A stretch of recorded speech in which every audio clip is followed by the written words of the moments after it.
Votre smartphone, vous l'utilisez tous les jours, vous faites plein de choses avec, dont certaines que vous pourriez très bien faire avec un PC mieux sécurisé. Vous cliquez sur plein de boutons qui apparaissent à l'écran sans forcément savoir à quoi ils servent. Est-ce que vous êtes sûr que votre téléphone ne soit pas déjà complètement vérolé? Bonjour à tous, c'est Deru et bienvenue pour une nouvelle vidéo. J'ai déjà sorti il y a 3 ans, en février 2022, une vidéo sur le sujet de la sécurité des smartphones, mais de nouvelles informations sont venues jusqu'à moi et un épisode 2 semblait nécessaire. Pour cette seconde vidéo, je vais vous lister et détailler très succinctement différents types d'attaques informatiques qui existent sur smartphone, puis je vous présenterai différents signes qui peuvent indiquer que votre téléphone a été piraté ou est infecté, et pour finir, ce qui sera le centre de cette vidéo, c'est d'ailleurs pour ça que j'en parle à la fin, c'est logique, je vous parlerai d'une technique de fraude téléphonique qui fait beaucoup parler d'elle depuis le début de l'année 2025, avec une statistique douteuse. En guise de préambule, je tiens à vous rappeler les risques que vous prenez à ne pas faire attention à votre usage d'un smartphone.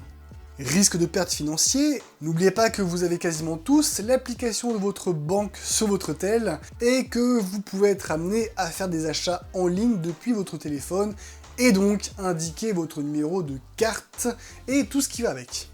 Risque de vol d'identité, entre l'accès à vos mails, les fichiers présents sur votre smartphone, donc potentiellement une copie de votre carte d'identité, et toutes les informations que vous pouvez indiquer à droite, à gauche, c'est même plus un challenge de voler une identité. Risque d'atteinte à la vie privée, pareil, entre les photos, les réseaux sociaux, les mails, les conversations, quelqu'un qui arrive à avoir accès à votre téléphone n'a qu'à se baisser pour récupérer ses infos. Risque d'atteinte émotionnelle et à la réputation. Si vous avez des photos ou vidéos olé olé ou des documents sensibles ou compromettants, je vous conseille de très vite les retirer, parce qu'une atteinte pareille, c'est ce qu'il y a de plus compliqué à surpasser et à réparer. Pour commencer, je l'avais déjà dit lors de la première vidéo, mais c'est toujours bon de le rappeler, un smartphone n'est qu'un ordinateur de poche avec une fonction téléphone en plus. Un smartphone est donc soumis au même risque qu'un PC. Le phishing et les applications malveillantes sont bien évidemment en tête des risques les plus courants. Le phishing est réalisable de tellement de manières, j'en ai parlé avant ma pause estivale de 2025, mais entre le quishing par QR code, le smishing par SMS, le vishing en vocal, le spear phishing, une technique de phishing très ciblée et basée sur une bonne connaissance de la cible, les mails, les sites internet malveillants, on peut pas passer une semaine sans y être confronté. Et pour les applis vérolées, j'ai l'impression que toutes les semaines aussi, Google et Apple publient des listes d'applications dangereuses à supprimer d'urgence. Ensuite, nous avons tous les risques liés à de faux sites, essayant souvent de nous voler des informations, dont nos données bancaires, les ransomware qui existent pas seulement sur ordinateur, les Wi-Fi non sécurisés, un des rapports que je lis pour écrire cette vidéo parle de Wi-Fi public, mais pas que les Wi-Fi publics, n'importe quel Wi-Fi qui n'est pas sécurisé est dangereux, et les systèmes d'exploitation obsolètes. Parce que oui, comme pour Windows qui voit ses mises à jour de sécurité s'arrêter, un smartphone qui n'est plus à jour, ça signifie un smartphone pour lequel il n'y a plus de correctif si une faille est découverte. Et croyez-moi qu'il y a toujours de nouvelles vulnérabilités découvertes après la fin de vie d'une version d'OS. Et oui, c'est chiant. Autant une version de système d'exploitation de PC, ça peut vivre 10 ans plus ou moins, alors que pour un téléphone, c'est plus court, et donc il faut en racheter un.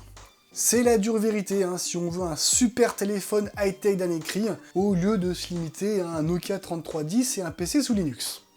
Voilà ce qu'il en est pour les risques similaires au PC. En termes de risques d'attaque propres au smartphone, nous avons le jailbreaking et le routage, qui sont à la fois considérés comme des attaques et comme des moyens d'obtenir plus de droits et d'accès à un smartphone. La distinction se fait si c'est volontaire ou pas de la part du propriétaire du téléphone. Pour ceux qui n'en ont jamais entendu parler, le jailbreak pour iOS ou le routage pour Android sont une technique d'exploitation de vulnérabilité dans le système d'exploitation pour obtenir les droits root, à savoir les droits d'accès les plus importants du téléphone.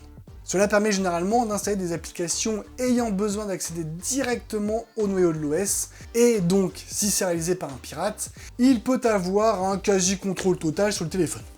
Nous avons également la technique du juice jacking. Autant je connaissais la technique, autant j'avais jamais entendu le nom. Juicy. C'est une des techniques qui me fait le plus flipper et qui fait que je n'utilise jamais de station de recharge qu'on peut trouver dans les gares ou les aéroports.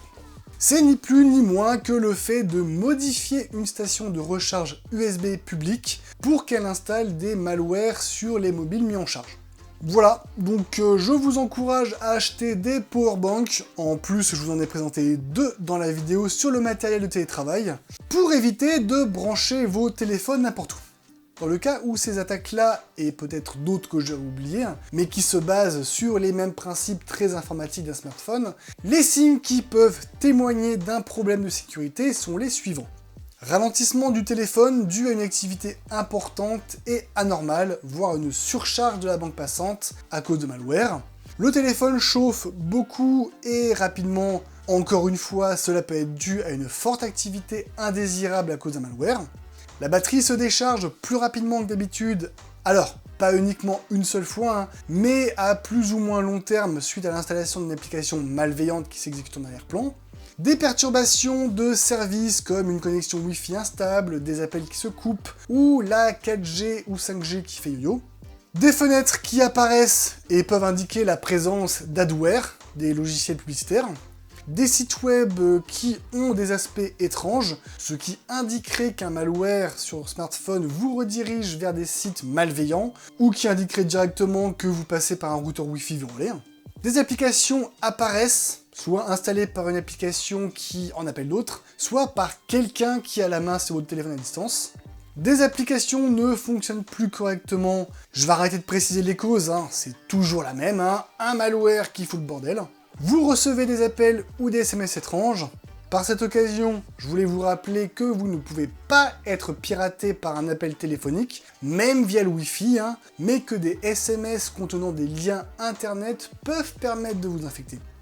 Des messages sont envoyés depuis votre téléphone, des frais inhabituels et étranges vous sont facturés, vos comptes de réseaux sociaux se font bloquer suite à des activités depuis votre smartphone qui ne sont pas de votre fait, votre micro et votre caméra ont des comportements aléatoires, un coup ça s'allume, un coup ça s'éteint.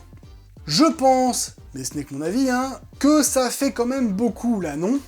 Alors bien évidemment, si vous avez un ou deux de ces points qui se produisent, ne commencez pas à paniquer. Il peut s'agir d'une application qui est restée allumée, de votre utilisation un peu trop intense de votre téléphone, ou d'une forte chaleur ambiante. Là je me focalise surtout sur les 4 premiers points. Mais si vous constatez plusieurs points se produire sans que vous ne puissiez les lier de manière rationnelle, dans ce cas, il y a plusieurs choses que vous pouvez faire. Premièrement, coupez le Wi-Fi, le Bluetooth et les datas pour limiter au maximum la communication entre votre téléphone et l'extérieur. Ensuite, allez dans le menu Applications dans les paramètres pour vérifier la liste des applis installées et supprimer celles qui n'ont pas de raison d'être présentes. Vérifiez les paramètres de batterie de votre téléphone. Certains problèmes de chaleur, de ralentissement ou d'épuisement de la batterie peuvent venir d'une mauvaise configuration de cette dernière. Si vous avez un antivirus d'installer, que ce soit de base ou installé par vous-même, tentez une analyse antivirus. Et le cas échéant, rétablissez les paramètres d'usine du téléphone, ce qui supprimera tout ce qu'il y a d'installé et tous les fichiers présents dessus, donc faites des sauvegardes de temps en temps. Bon, maintenant que je vous ai parlé de tout ça, les risques, les menaces, les signes et comment corriger les problèmes, il y a une menace dont il faut que vous ayez connaissance pour éviter de vous faire avoir.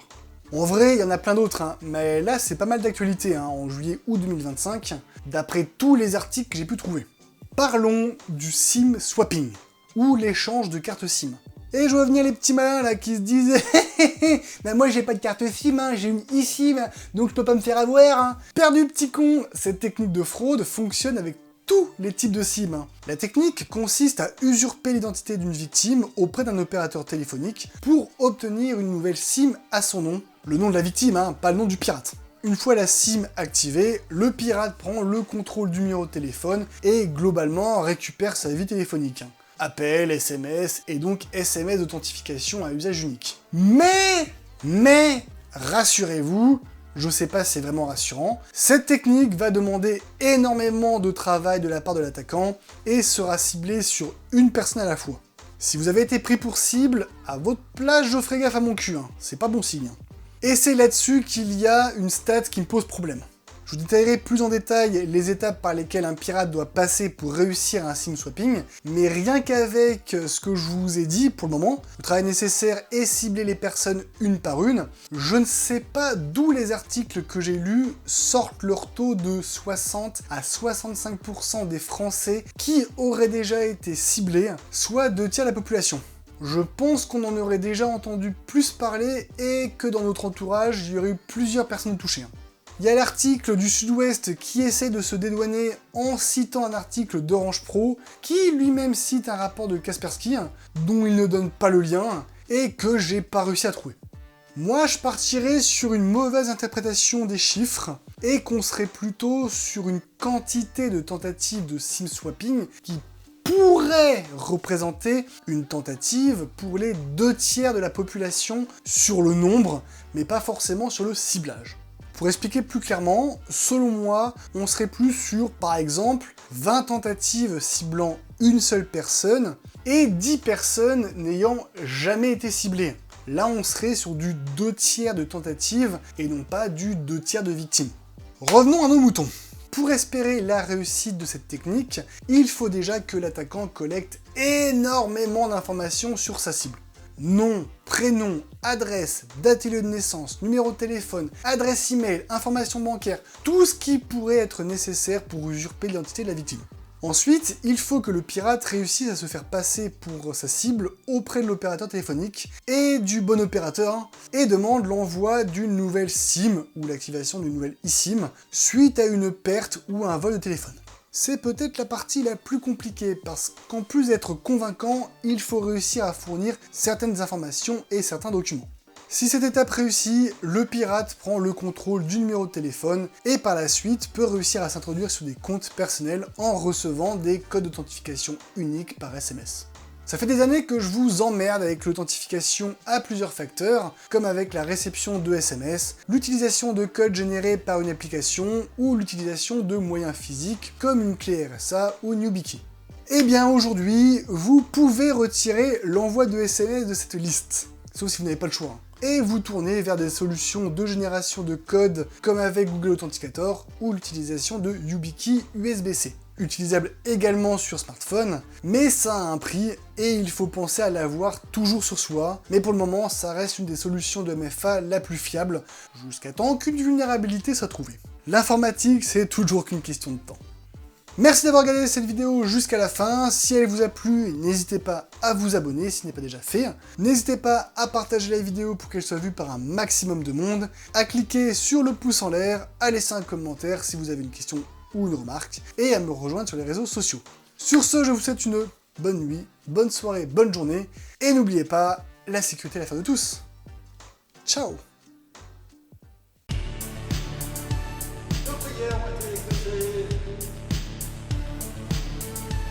Insérer blague sur Apple ici. Blague sur Apple ici. Bon, c'est bon, ça va, on a compris. Et là, putain, s'il y a des erreurs d'écriture, mais j'ai envie de me tabasser le cul parce que je l'ai écrit hier.